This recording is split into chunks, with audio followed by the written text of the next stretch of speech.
Bien, recordamos lo que habíamos dado en la sesión anterior.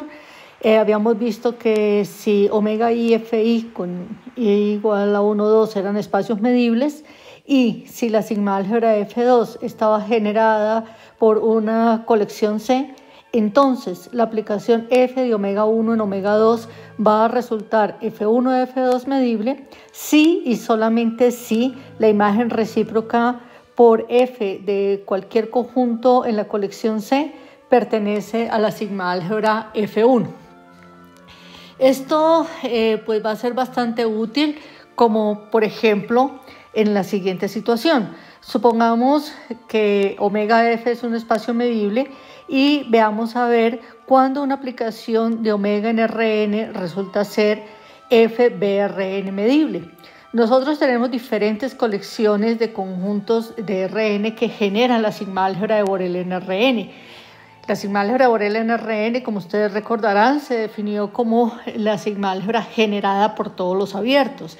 Entonces, uno podría aquí afirmar en primer lugar, por ejemplo, que es medible si solamente si f a la menos 1 de A es un elemento de la sigma álgebra F para todo conjunto abierto de Rn, ¿sí? Entonces todo conjunto abierto A de Rn, ¿sí?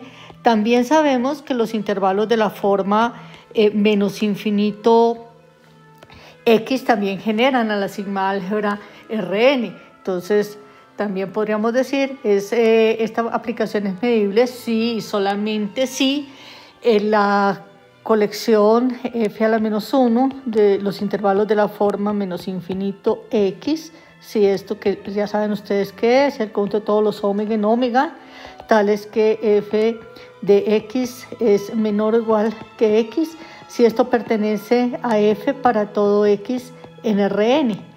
Pero la sigma álgebra de Borel también es generada por los intervalos de la forma menos infinito x abierto en x, por los intervalos de la forma x más infinito cerrado en x, abierto en x.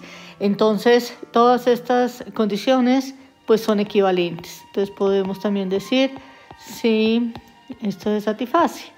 De todos los omega en omega, tales que f de x es menor que x, esto pertenece a f para todo x en Rn. Esto nos da también como consecuencia un resultado bien interesante y es, supónganse que tenemos una aplicación f de Rn en Rm y que esa función resulta ser una función continua. Entonces, nosotros tenemos que f va a ser BRN, BRM medible. ¿Por qué? Pues la demostración es muy fácil, porque nosotros tomamos A, un subconjunto de Rm abierto, ¿sí? Entonces, si A es un subconjunto de Rm abierto, entonces nosotros podemos afirmar que la imagen recíproca, ¿sí?, de ese conjunto, ¿sí?, también va a resultar abierto porque f es una función continua y ese es uno de los resultados que se ven en análisis. Entonces f a la menos 1 de A es un conjunto abierto de Rn, ¿sí?, de Rn. Y pues esto que me estaría diciendo por el resultado anterior, entonces f es BRN, BR medible.